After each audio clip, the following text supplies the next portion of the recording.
Hey everybody, it's your boy, it's your man's fuzzy homeless failed artist here. Homeless dude, whatever. It's Monday. It's Friday, my dudes. It's Friday. So I'm doing this update video. I'm here in Raleigh. Got dropped off about roughly a week ago, and basically it's raining right now. It's drizzling a little bit. It's going to get colder tonight, but it's okay. We got a good place to bed down for the night. Raleigh police up here are not that aggressive toward homeless people or anything like that. They're very accommodating, very kind. They actually help out a lot, and there is a reason for that, which is crazy, actually. Not too long ago in this town, apparently there was a mental hospital that was shut down because of lack of funds or lack of money or something else.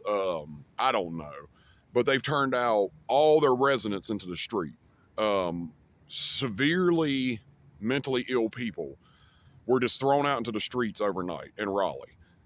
That's fucking insane, dude. That is crazy. While I've been out here, I have ran across more than a handful of very, very mentally unwell people. I watched for an hour and a half yesterday on a street corner. This young white gentleman going insane for roughly an hour and a half. He was literally screaming, and people are walking by, business people. This is the middle of the day, and he's literally screaming to the top of his lungs. And he is the normal here amongst the homeless. Um, it is really unfortunate, sad. Like I said, an entire mental hospital was shut down overnight, and these people were thrown onto the goddamn streets. That's insanity. But with that being said, uh, the Raleigh Police Department and everything has, you know, fucking responded, man. The community has responded for the most part. They have stepped up. They have done more than they could possibly do to help and to give and to stuff like that. There is a ton of resources up here, but it's just a problem of getting a routine, getting my time down. I've kind of been all over the place mentally lately as far as, what to do, what's the exact plan. Now, here goes our homeless story time. Now, let me tell you guys something, okay? First of all, I was guided here by instinct and, basically a spiritual calling. Okay. If I'm going to rewind the journey a little bit, I was going to Asheville, and something instinctually told me not to go. While I was looking at signs of life and whatever could be possible in Asheville, some people, a good friend of mine, Roy Reynolds, that is on my profile, a very amazing person, sweet person, amazing human being and artist. You should check him out. Um, they messaged me one day and we were just talking. And this is before I was going to Asheville. And this is before the storms hit Western North Carolina. And they were like, the cost of living there is expensive. Them and their partner were going to go to Asheville. That was one of the places they were going to go to try to rebuild. And I was like, okay, so that's one thing. And that's from a person I trust. I trust their opinion. So then I started, doing research on Asheville, and things were kind of bad there. Biltmore Estates, of course, is a seasonal opportunity, and every year they lay off all their workforce, and that workforce basically goes on a breadline.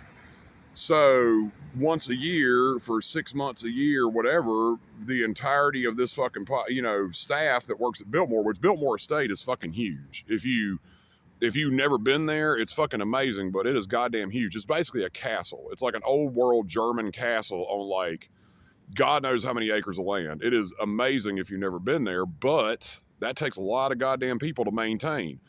And those people get laid off every year that Biltmore shuts down. Fucking insane, right? Some shit in the world I look at sometimes, man, I'm like, what the fuck is going on with society? What the fuck is going on with the world? Some of this shit just, when you really start to dig deep into some of these issues, it's beyond healthcare, man. It's beyond all that. It's just prevalent working class issues that are just like the rich and the well-to-do saying, fuck you, But with that being said, I'm getting a little bit of a cold, by the way. So let's get back to my story. Okay, so instinctually, I started once Western North Carolina was wiped off the map by the recent storms. Asheville was out of the question. Now, here's another thing I want to remind everybody of. If you're watching, the two people who watch my videos, I could have very easily been in Asheville, North Carolina when the storms hit. I could have died. I could have been in a lot worse. Whatever progress I made could have been destroyed. So that hit me really hard when Asheville got destroyed, and Western North Carolina got ravaged. That really impacted me a lot, man. And here's the thing is, like, from outside of North Carolina, you may not notice, but we had, leading up to that, we had 3 similar storms hit North Carolina. But the thing about it is that while they packed heavy rain and they had problems and they had issues, they did not hit like what hit, Western North Carolina. Everybody thought it was going to be another round of the crap because basically the rain and all that stuff was not terrible. And essentially this storm turned into a perfect storm because it hovered over the mountains for an extended period of time. I think some of the rain totals were upwards of, 30 something inches of rain, man, on Western North Carolina. That's fucking insane. A foot is 12 inches. So that was over 3 feet at least. So there was that. Anyways, I was looking for a place to go. I do donations, as you know. And Raleigh was one of the places in North Carolina. I did that as a search one day. I was just like, okay, I need to have that. So where could I go to get that done? Where could I go to keep at least that minimal income going? And Raleigh and Winston-Salem were 2 places that popped up. So I started thinking about it and looking into it, and Raleigh is more of a, liberal leaning town. They're more of a, philanthropic town and stuff like that. So going back to what happened last Friday. Okay, so Friday, Danielle Webb, who runs Displaced Roses in Gastonia, North Carolina, a homeless organization. She is the only person who's helping on the front line of the Gastonia crisis. I highly recommend that you fucking go support her, go donate, go, give her whatever resources you can to help her, because God bless her, she is doing this all by herself, and she is going up against churches, mind you. The churches are fighting her to help the homeless, which is insane. But regardless, there's a lot of corruption. There's a video I got to do about Gastonia now that I'm out of Gastonia and safe, about the corruption of one preacher who is essentially a pimp. He's essentially a pimp, drug dealer, gang member who disguises himself as a preacher and exploits the homeless. I know, hard to believe, but that's the truth. Anyways, so Danielle Webb, her son goes to Chapel Hill. So I was cooking up this plan before I knew that, or before I really recognized it, of getting a Amtrak ticket up here. Because, Gastonia was done. I was done with it. I told her the day we were leaving, I was like, I don't give a fuck if I have to walk to Raleigh. I'm getting the fuck out of Gastonia today. Because we had a scheduled thing, and it was kind of like she was sick, and we may not be able to go. Because I felt like there was a curse at this point of years of dealing with homelessness since the pandemic began, of off and on, of something's going to keep me in Gastonia. Like the trip's going to go bad. So she texted me that day and was like, oh, my doctor's appointment got pushed back. And I'm like, because we were going to leave early in the morning. And I'm like, what the fuck? And then she's like, I'm not canceling. And I'm like, but you got to understand, I'm running out of daylight. Like, I'm going to a new city, being dropped off homeless. We're running out of daylight. Like the 40 minutes here, because it starts getting dark at 5 o'clock now. I'm like, 40 minutes here, and we got to have 2.5 hours to get here by car, at least, not including traffic. Yeah. So essentially, that kind of freaked me out. I started having a panic attack and a breakdown. I posted about it. I was like, I just basically had a mental breakdown, because when she texted me that, I was like, here we fucking go, man. Like, the curse. There's a curse on me that's keeping me in Gastonia. I just want to get the fuck out of here.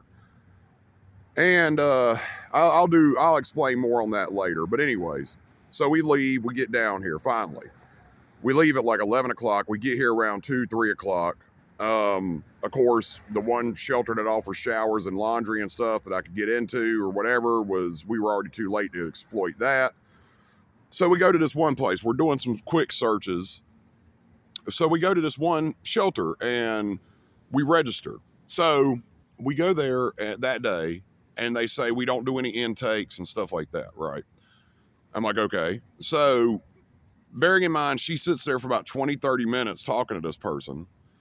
And the whole time, the guy who is talking to her about this rescue mission never tells her any of the parameters of the program, never tells her any of the fucking, like, you know, what the deal is, right? I'm like, okay. So they set up an assessment meeting and we were referred to by Oak City to go to this place. So Oak City Cares is a place here in Raleigh. So we go, we do that. I'm sitting outside waiting, and I'm like, we're burning daylight. I got to go. Like, I got to start figuring out where the hell everything is in this town, like the bus line, all this stuff, right? So I don't have time to sit here and fucking talk about him. I'm not getting in today, so why are we sitting here talking so long, right? I started to get frustrated. God bless her. I was just getting very fucking frustrated at this point because I'm like, I was expecting to be here earlier. I was expecting to get my feet on the ground earlier so I could get more done, but it is what it is. So now I'm going to stay this night in a place I don't know, outside, basically scrambling to fucking put something together. Sorry about that. Anyways, so we go through that, and you may have seen me also post online that I had the assessment coming up on Tuesday. Everybody's like, great, awesome, whatever. So I go, I get my donation done, I transfer centers to Raleigh, and then I go and basically get a massive blessing from a very kind and great human being. Something I was not at all worthy of, I feel. But this person reached out to me, and just coincidentally, me and this person never really talked that much. We never really interacted that much, but this person reached out and gave me a massive blessing that allowed me to get a hotel room for 2 nights. Now, bearing in mind, I'm thinking this is Saturday going on Sunday. So it's like Sunday night, I think, is when I get, or Sunday morning basically is when I get the hotel room. And I'm like, okay, I'm going to spend the money on a hotel room. I'm going to get that for 2 nights, and then Tuesday I'll have my assessment, and I'll know then if I got shelter, because I'm thinking this is just a standard shelter. They'll give you a bed, a shower, all that shit, right? Washing machines, all that stuff. So I go to this fucking meeting on Tuesday, man. And bearing in mind, I put aside my whole day to make sure that I'm up here at 10 o'clock to go to this meeting and meet with these people. Now, bearing in mind too, once again, on Friday, my caseworker, Danielle Webb, sit down with this man for easily 30 minutes talking to him in the lobby. This person was talking about making some phone calls to here and there to another place up in Durham, okay? Another shelter. They scheduled a call for me Monday morning at 10 o'clock with this shelter. Now, actually, I was mistaken about the hotel room. I got it Saturday night and Sunday night. So 10 o'clock in the morning on Monday, I'm going to check out of this hotel at like 11 o'clock, right? I'm waiting on the call from this other place in Durham because I'm like, okay, if I can't, they were like, if he can't get in here, he can go to Durham and wait it out. The Durham shelter never calls me, even though she scheduled a call. So Tuesday, I'm like, all right, well, I'm gonna go to this place and we're gonna interview, and then I hopefully will get in and I'll be in this shelter because I heard it's a really great place and all this. So I'm like, okay, this is gonna be a great thing, even if I have to wait. They say they work fast. They told her they work fast too. That's another thing. Bear that in mind when I'm about to tell you what I'm about to tell you. So I'm like, okay, Tuesday I'll get in there, or at least I'll get a timeline, and then I could just kind of ride it out until I get in there, and then I could start looking for work and get stable, right? So I go to this meeting, man, and this is basically an extreme detox program for drug addicts. So the rundown is basically you fucking you basically fucking go into the shelter. You cannot leave for the first month. Okay. Sorry, my crippling nicotine addiction has me. This has me all stressed. But no. So you go in there. I go into this meeting. Let me just say this. Say it like this. I go into this meeting. I go sit down with the gentleman. Okay, we start interviewing. He starts talking. Ask me all these questions. Everything. He's like, any history of drug abuse, substance abuse? No. Just slipped through the cracks when the pandemic began. I basically explained everything. I was like, when the pandemic started, I got in a fucked up place because of a friend I thought was a brother to me that I knew most of his life, and he fucked me over and threw me out on the goddamn street, even though I had money and I was helping him financially and giving him whatever he needed, whatever. And that's what started my mental decline. Furthermore, because I really wasn't well at the time, there was a lot of issues I was dealing with suicidal thoughts, etc. But I was making progress. I was making leaps and bounds. I was kind of dealing with it. I helped him and his wife clean up their fucking house. I helped them do whatever. The pandemic hits, and then one day like I said, he tried to be an alpha male and kick me out on the street. A person that I considered a brother, a person that I loved, a person that I trusted with my life. And he just up one day and said, well, this is my goddamn house, and blah, blah, blah. He was a gun-toting fucking fake mystic anyways. Because I learned everything I needed to know about him then. I gave him the benefit of the doubt, and he showed me that he was just a fucking stupid, selfish, goddamn prick, asshole, cocksucking motherfucker. Because I'll tell you right now, if he was on fire right now, I wouldn't piss on him to put him out. If he had a gun pointed to his head, I would be like, pull the trigger, man. Like, because he fucking basically set me on this journey that fucked up all my goddamn. If you only knew the hell he basically created in my fucking life after I basically respected him, respected his property, respected his goddamn house, and did what I had to do. So, that being said, I had a lot to deal with mentally because of that. And it's taken the last couple of years to really get the fuck over that, because I felt like a piece of shit. I felt like I was unworthy. I felt like a horrible human being. I spent many times fighting suicidal urges, suicidal thoughts, and the impulse to end it over this homeless journey, because I'm not only wrapped in madness, but I'm dealing with a pandemic. Then I'm dealing with a corrupt system in Gastonia. Then, basically, because I'm a single white male with no children and no fucking... I mean, it would almost be better if I was a junkie or a fucking alcoholic, right? I mean, they seem to get all the assistance they fucking ever need if you fit the stereotypical mold of what they consider a homeless person.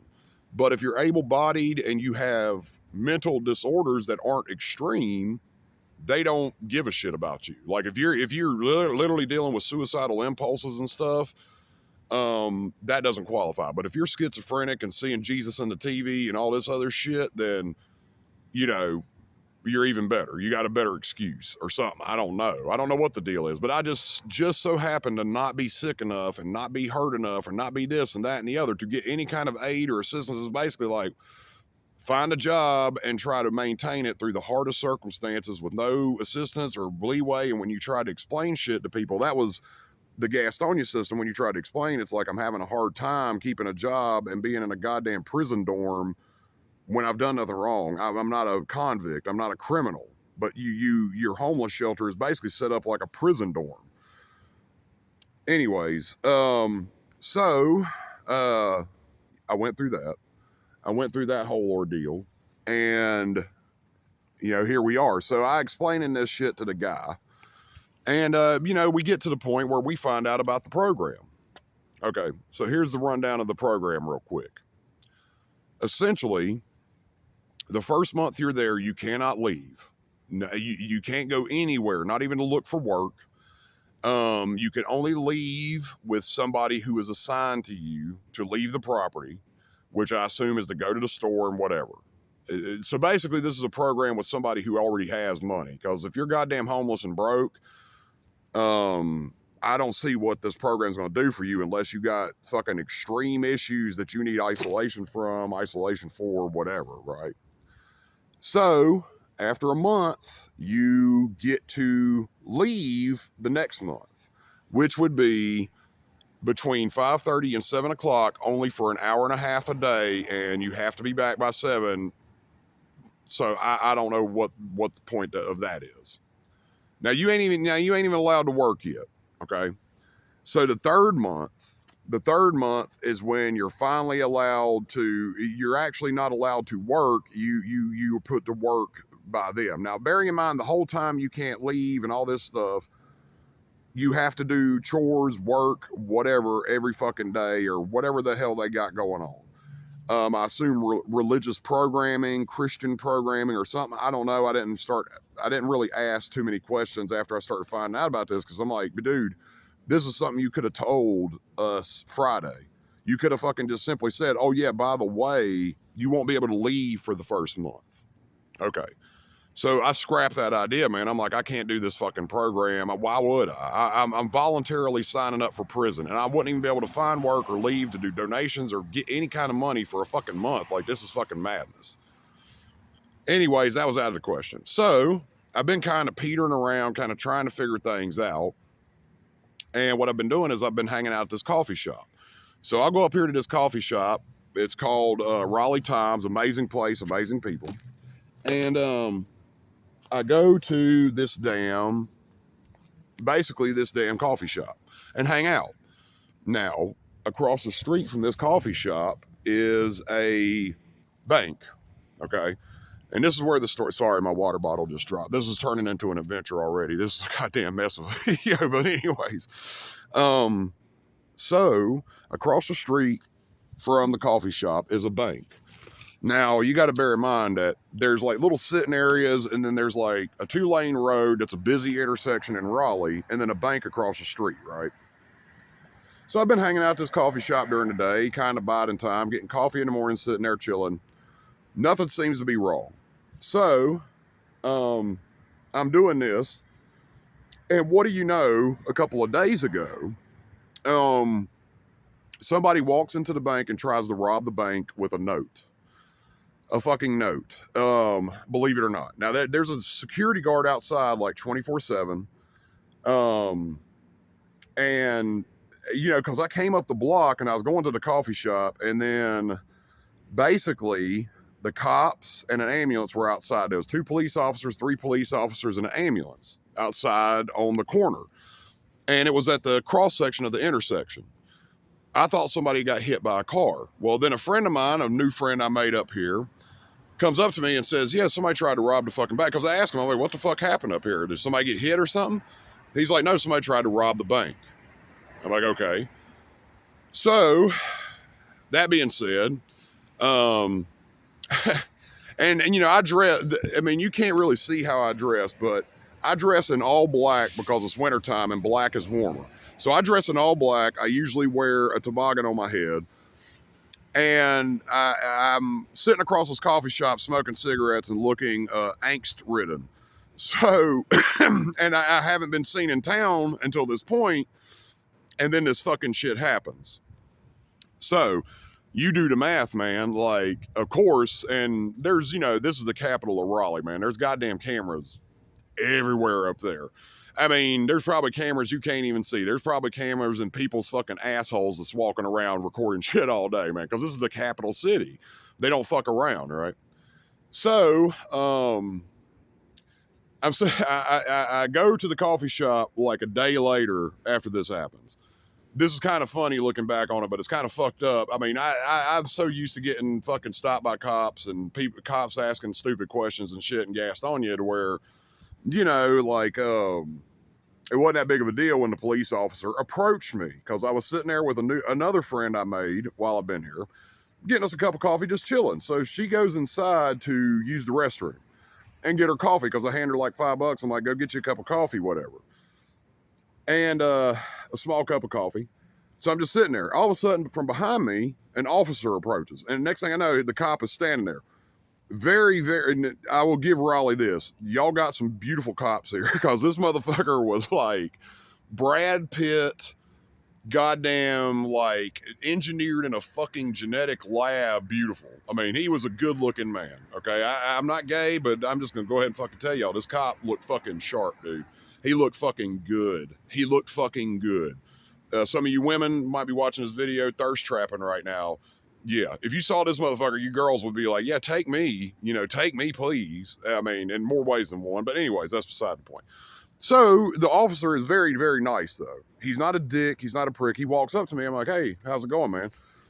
And I already knew what that was about. I mean, I was like, let me guess. This has something to do with the bank robbery. And he didn't say that. I was like, yes, I didn't say that to him, but of course, that was his first question. So, you might have heard. And I'm like, yeah, I heard some idiot try to rob it with a fucking note. So we're amicable. And I tell him, I'm like, do you want to run my background? Because I got a clean criminal history. And I put that in, and he's like, no, it's nothing like that, man. And I'm like, all right, cool. So we start just chit chatting. We're having a good time. We're not. There's no aggression. There's no nothing. So I'm like, yeah, I'm sorry about that. I just like to drink coffee. And he's like, well, we seen you out here for a couple hours because I'll sit there, drink coffee, smoke, and draw. I'm like, yeah, And he's like, the bank robbery happened across the street. And I'm like, yeah, I get it.